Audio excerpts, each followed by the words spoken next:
What's going on, everybody? It's EricRayweather back here helping you take your game to the next level, and in today's video I'm going to be showing you the glitchiest passing play in Madden 18. Now if this is your first time checking out one of my videos and you want to improve your Madden game, go ahead and hit the subscribe button below. Make sure to hit the bell icon so that you join the notification squad and never miss an upload. So guys, I am in the Seattle playbook today. I've been getting some requests to do some more plays out of this playbook. We are going to look at the bunch tight end formation, and we're going to go over what I think is the glitchiest play slash setup in the game right now, as far as I'm concerned. You can also find this play in the Dolphins playbook, and we're going to look at the PA boot over. Now, I know this has been one of the more popular plays in the game for the past couple years. There's a different way that I like to run this play. I mean, I don't really use Seattle's playbook now, but I did at the beginning of the year, and this is kind of the way that I like to run this play. I feel like it makes it really glitchy and hard to stop. So the first thing we're going to do is we're going to put the A tight end on a fade, and then we are going to motion over Sanu. Now there's a couple different setups I have for this play, but I'm going to show you this setup first.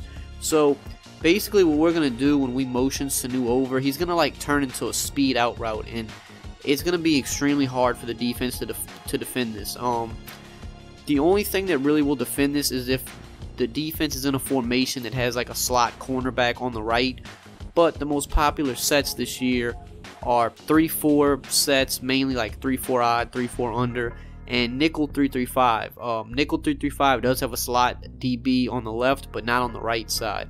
So this is going to beat, you know, the majority of people you're going to run into that like to, you know, run these popular formations, and this is what it's going to look like when we motion him over. We're going to snap the ball, but right here we want to cancel the play action, and we want to bullet pass this and possession catch it.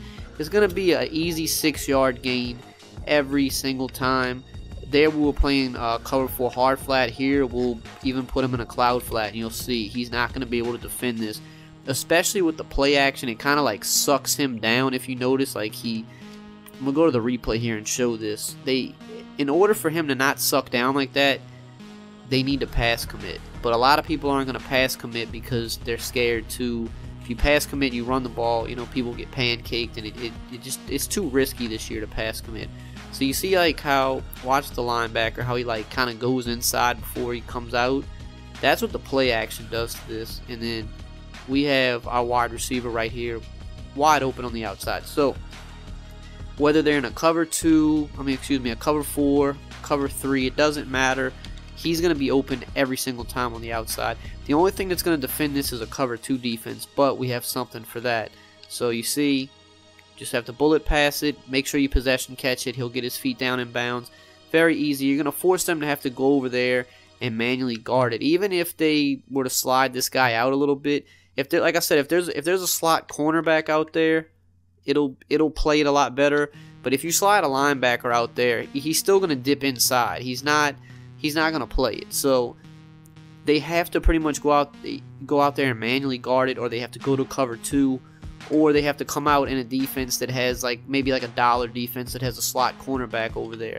But like I said, most people are going to run 3-4 and nickel this year. So now we're going to look at a Tampa 2 and watch what happens when we do this against Tampa 2. So you just have to read the defense. You'll notice that the cornerback's going to sit right down there with him. So obviously we can't throw this because he's sitting there, but we can hit this crossing route to Jones coming across the side. So that's what's good, is when they do go to cover 2, even if it's a cloud flat, that little like speed out that we're creating is going to suck that cloud flat down and pretty much like turn him into a hard flat.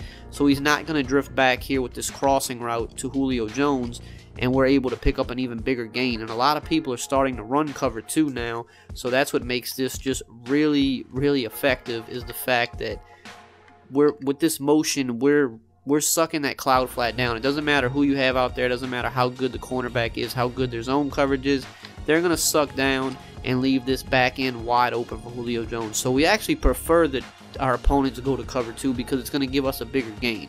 Now let's start looking at some other things that this play has. So if they play cover 2 and they don't drop the middle linebacker over the deep middle, then we're going to be able to hit the deep post as well. As soon as it comes over the middle, the deep post is going to be open. We want to possession catch that. Now if they go man defense, we can look at a man defense real quick. This is another scenario where the post route will be useful. That's really the only two defenses it's going to be useful against, is a cover 2 with no deep zone and man, and we got hit with a block shed there pretty much instantly, so we have to go back, run it one more time.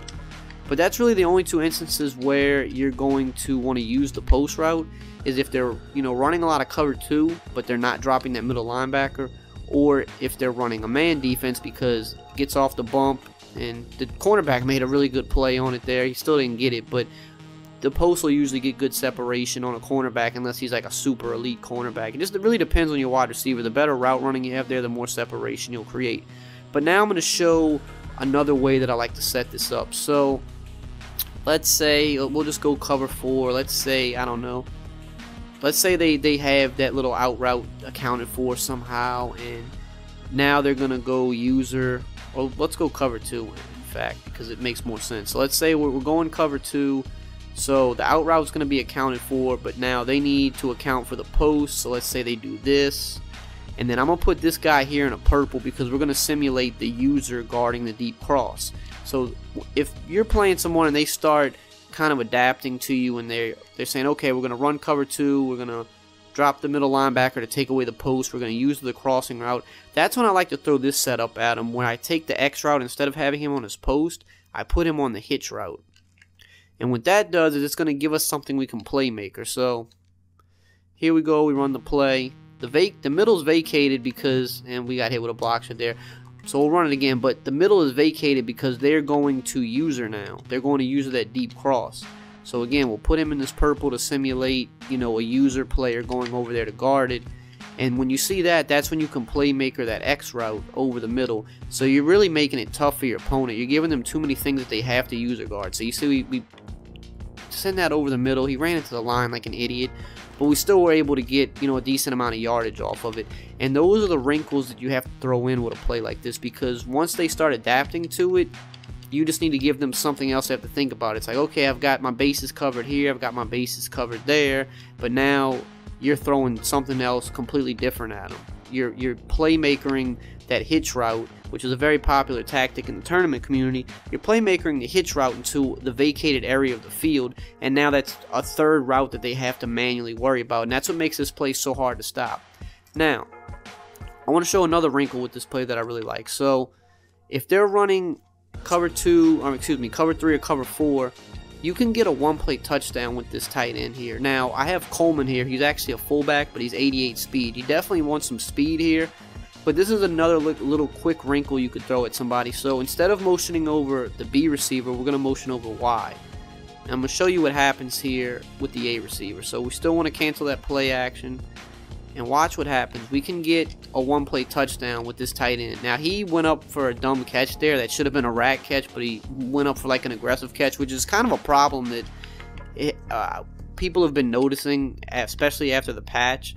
You try to rat catch a lot of times, and they'll go for an aggressive catch even when they have, you know, the opponent beat. He still caught the ball, which is fine, but it should have been a touchdown. But I want to show it again. So you see, he's just... every single time he's going to have him beat, because what's happening is Sherman has to account for that deep cross that we're motioning over.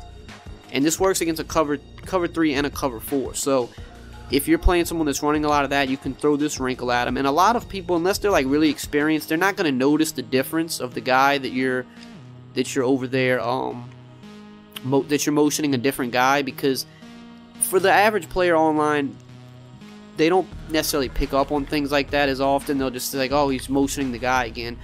An experienced player will notice like, okay, hey, he's motioning a different guy, so something different's going on here. But even still, the first time you pull this out, they're not going to be expecting it, especially because of how else you've been attacking with this play. Now you're opening up a completely different thing here. So we have the ability to bomb cover 3 and cover 4. We have the ability to force them into a cover 2 to stop the out route, but when they do that, we have the cross route. If they start taking that away, then we can put the hitch on the play and playmaker that. There's a lot of things you can do with this play. That's why I say it's the glitchiest play in the game, because there's just so many different setups you can use with it and just give your opponent a headache. Like, you can almost make an entire scheme just around this one play alone, which is crazy. And of course, now that the bunch tight end has the I didn't mean to hike the ball there.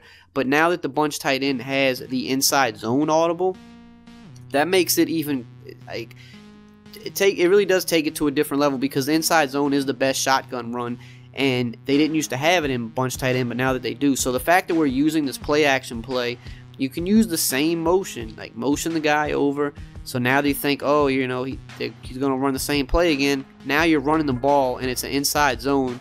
And this is one of the best inside zones in the game, in my opinion. The blocking just sets up really well. It's really hard to stop unless you manually shoot the gap, and you have to shoot it clean.